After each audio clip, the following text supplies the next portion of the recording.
Hello, and welcome to the Midgar Press. My name's Jay. So, I need to talk to y'all about my Dragonbane campaign that I'm running online. Because these are some jokesters. These are some tricksters. These are deadsters, doesn't really have a ring to it, but it was a TPK. Session 2. Session 2, TPK.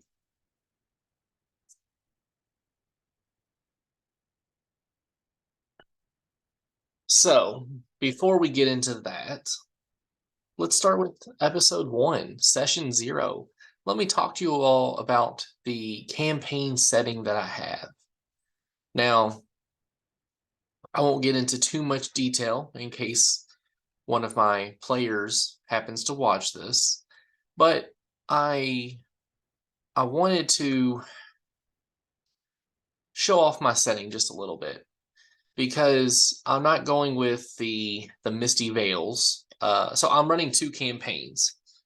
I'm running an in-person Dragonbane campaign, and I'm running an online campaign. Now, I'm not going to run, so I have 2 players that play in both. They love Dragonbane that much, and I don't blame them. I love it as well. But here's the thing. I don't want to run the same thing for, a couple people.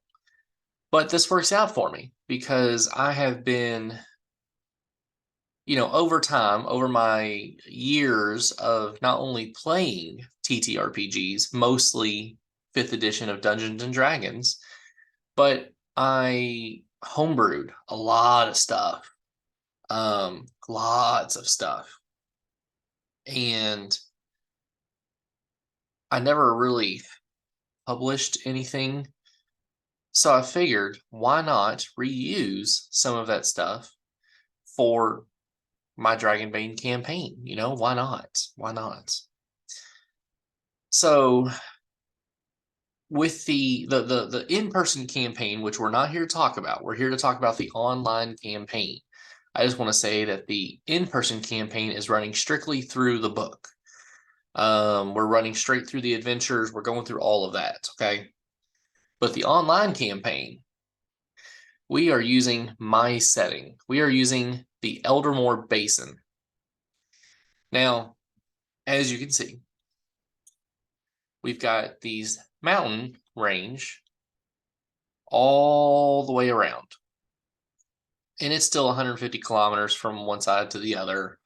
For the most part, each hex is about 5 miles, which I think gets you like 8,000 meters, so on and so forth. Okay, you all can do the math. Go ahead. I'm not going to stop you. But here's the thing.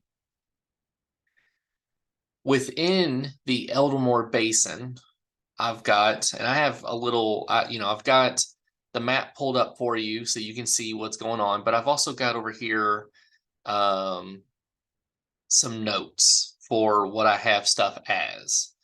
Now, not everything is in here, okay? I have multiple things planned for this setting. I don't have some of it marked because I want it to be a surprise. I still I'll tell you kind of like what I have in theory, but I'm not going to show you just because in case, like I said, one of my players. Now, I'll do another video later on with more stuff and more map and so on and so forth. But for now, this is what you get. So,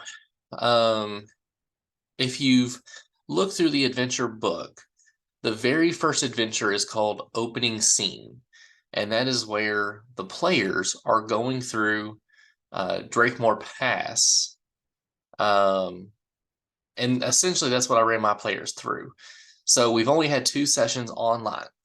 The first session took the entire time between combat, figuring out how to work their characters, and doing a little bit of role playing. That was the entire first session.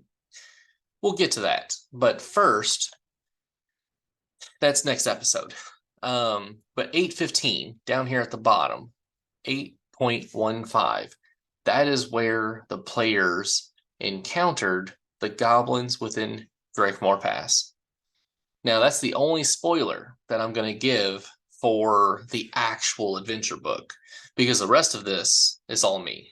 It's all me.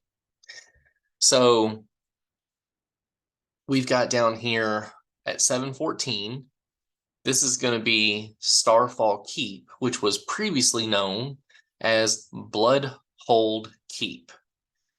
Now, Bloodhold Keep is actually a mega dungeon that I've created. So, essentially, what happens with Bloodhold Keep or Starfall Keep, the reason it was called Bloodhold Keep is originally it was a mining outpost. There was a lot of dwarves excavating the mountain to, get all its properties, get all its material and everything like that. And they were taking it to the city that's at 7.12, which is right here, 2 blocks up, the city of Eternos. So the problem, though, that the dwarves encountered was they dug too deep. They encountered something they shouldn't have. Now, if that sounds familiar, yes, it's because it's from Lord of the Rings. Bloodhold Keep I'm using as kind of like my Mines of Moria, where after the Bloodhold clan of dwarves encountered this ancient and mysterious evil, the whole thing changed. It was about 9 levels down, so 9 levels, that they encountered this giant temple that was built, and they basically dug into a cavern that had this giant temple. Once they entered into the temple, that's when they met the ancient evil, and within the temple, it actually goes down another like 6 floors. Okay, so this is a mega dungeon, 100% mega dungeon. So the first 9 of Bloodhold Keep is like the mines. Like the very first floor, the top floor, that's the castle, like the keep. It's the military outpost installation that keeps everything down below. But then floors 2 through 9, or 2 through, it should be 2 through 8. That's going to be like the Mines of Moria. I have 8 different levels that are set up in like a dwarven mine would be. Lots of rooms for mining minerals, lots of mine carts, lots of tracks, so on and so forth. Okay. At floor 9, that's when you encounter the temple. And then floors 10 through 15 or 16, whatever I said, that will be like an ancient temple where all kinds of dark, mysterious, nasty stuff resides. Now, something fun that I've kind of introduced into Bloodhold Keep is a star had fallen from the sky. Now, I stole this from Final Fantasy VII, where a star had fallen from the sky. It had impacted into the mountain itself, went down 6 levels. So essentially, there's going to be multiple levels within the first handful that you can get to the star. Now, this is why the keep has been renamed Starfall Keep, because 1, it gets rid of that bad reputation of the name Bloodhold from the Dwarven clan that found the ancient evil.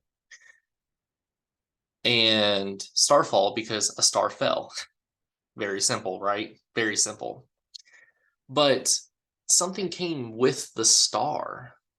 Like an alien species is slowly starting to infect all the monsters and creatures and some of the people that are down there mining still.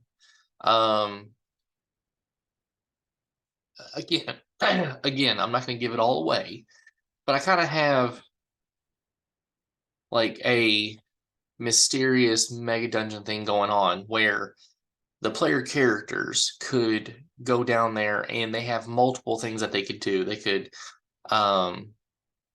mine stuff for the mining guild. They could go down there as guardians or protectors for mining guild operations. They can go down there to hunt the alien species, to bring it back so people can, inspect it, or investigate it, whatever you want to call it. Like, I've got so many different things that the player characters could do if they want to stay right there. There's so much that they could do. But I have multiple things like towards the bottom. I've got a couple BBEGs. One of them's going to be this nasty looking alien. There's going to be for this, the star. There's a BBEG for the ancient evil, and then there's a BBEG for just like the dungeon itself. So, the players don't have to fight all of them, but they could if they wanted. I just want to give them opportunity. So let's go ahead and talk about Eternos. They're on 7.12. The right here. Now there's these little like house images on 611, 711, and 811. Those are just farms. This city is so large, they have to have 15 miles of farming, basically. So when you think of Eternos, I want you to think of like Neverwinter. I want you to think of Waterdeep within the D&D setting. Like, that's how big the city is. They're very large, lots of population, lots of different things going on, multiple guilds, multiple schools. There is a empire that kind of resides there, kind of oversees everything going on within the Eldermore Basin. Now, this kind of like a stone archway right here in let's see, what is that? 513 and 613. That right there is the Black Mire. That right there is going to be, it's two things. One, what the players know is that it is where the people of Eternos goes to bury their dead. It is basically 10 miles of cemetery and crypts and tombs and burial mounds. Now, that is not exactly what it is, obviously. It is, has anybody raise your hands if you've played or know the Barrow Maze. And if you raised your hands, two things. One, you're awesome. And two, you just raised your hand for no reason. I can't see you raising your hand. But if you've played or know of the Barrow Maze, then you know that the Black Mire in this setting is a mega dungeon. Now, y'all are asking yourselves, Jonathan, why another mega dungeon? You just said that you have Bloodhold Keep, aka Starfall Keep, as a mega dungeon. Why would you have a mega dungeon right there too? Well, see, that's the thing. This one's different. With the tomb, the crypts, the burial mounds, the whole area is basically forgotten treasure for your players. If the players decide that they want to search for untold treasure, then they can go there. Simple and easy. I actually have two BBEGs in the Blackmire. One of them is called the Shattered One. It was a celestial deity, a very powerful elemental kind of thing that was, long story short, it had given a lot of its power to a king because he was tricked. Now, I know. How do you trick a deity? It happens all the time, okay? It happens all the time. Don't be surprised.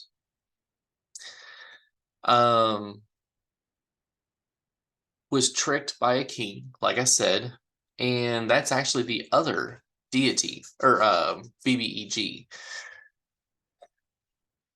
the Cursed Sovereign is what I call that one. The Cursed Sovereign is forced to live within the Blackmire. They were originally the king of Blackhelm, which is right here, 10.7, a little further up. Basically, a couple hundred years ago. I haven't really devised a timeline yet, but like 100 to 200 years ago, the king of Blackhelm, he was seeking immortality, and upon working with the Shattered One, which I'm not going to give y'all, real names yet. I'm not going to do that yet, in case, again, one of my players is watching. The Shattered One gave the Cursed Sovereign almost all of its power in an attempt to do something. The event shall be nameless because the Cursed Sovereign tricked the Shattered One into using all of its power to gain immortality. Now, before the Shattered One essentially shatters itself into multiple pieces, it cursed the Sovereign King, or the Sovereign King, and now is the Cursed Sovereign, to become an undead lich, essentially, and is trapped within the Blackmire. Now, the Blackmire is roughly 120 different burial mounds, crypts, tombs, whatever you want to call them. And all of those 120 are between 1 and 5 room dungeons. Very simple, very quick. They're 1 to 5 room dungeons. That's all they are. They offer treasure, they offer monsters, they offer adventure. Now, 20 of those tombs, crypts, burial mounds lead even deeper into the Catacombs of Eternos. And the Catacombs of Eternos is basically a 80-room dungeon that is underneath the Blackmire, where, again, the Cursed Sovereign resides. And there are 5 shards from the Shattered One that are sprinkled all throughout the Blackmire between the 2 dungeons. So the player characters could potentially find the shards somewhere in the crypts, the tombs, the burial mounds above ground and, in the ground, or they could be in the mega dungeon that I've created, the Catacombs of Eternos, underneath the Blackmire. Okay. Now, one thing I haven't mentioned is that there are black obelisks that have risen from the catacomb. Like, because this has happened a couple hundred years ago, the Cursed Sovereign has had time to manipulate things and whatnot. And he's constructed with an undead army, of course, because, liches, they have to have an undead army. There are black obelisks that are going from the catacombs up through the ground and they poke out and rise into the sky within the Black Mire. And they're kind of acting as like wave points for magic to raise the dead for the cursed sovereign. So that gives the players like an idea, like, oh, hey, like they could hear a rumor that there's shards of the Shattered One that they could find and try to reunite. They could hear rumors that, oh, there's undead rising for some reason in the Black Mire. Can you go check it out?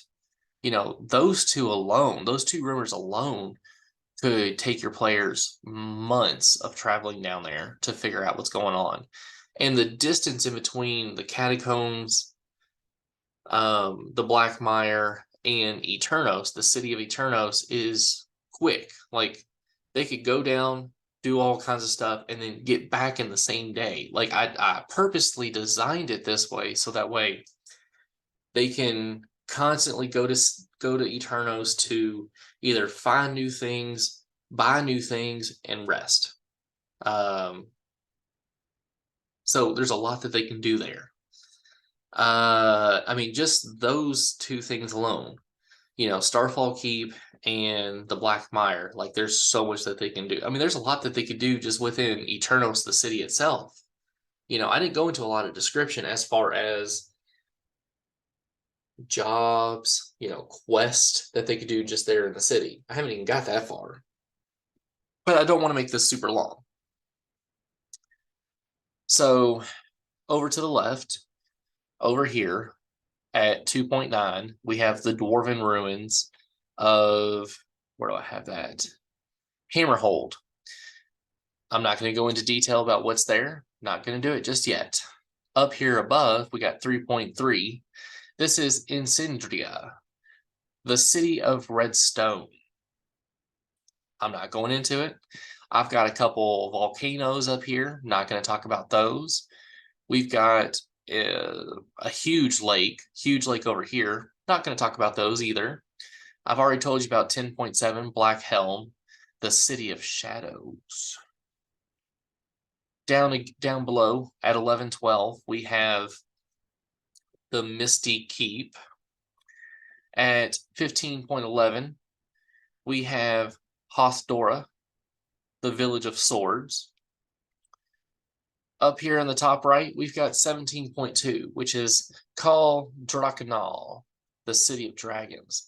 Now, I'm not really too keen on the name Call Drakenal. I'm really not. I could easily change that. That's kind of like my placeholder for right now. It kind of works. But there's so much more I can do with this setting, and there's a lot more that I've already done that I'm not telling you at this moment. We'll wait until I decide to figure out what I'm doing with my players, figure out what they're doing, because there's so much that they could do. It's just a matter of what they want to do. So, thank you all for listening to my campaign setting of Eldermore Basin. Definitely like this video. Comment down below what elements of my campaign setting did you like? If you have some better names for me, please list it in the comments. I can always use good names for any of the features to the map. Always looking for suggestions. But what did you not like? What did you dislike about my campaign setting so far? Is it that I didn't tell you enough? Do you want to know more? I know you do. But as always, until next time, when I go over episode 1, or no, it'll be episode 2, session 1. I'll actually talk about the session and what they did, and I honestly might kind of combine that with session 2, just because session 1 they didn't really do a whole lot, like I said. So I don't know. We'll find out next episode. Yeah, you know what I'm talking about. So until next time, live on and game on, my friends.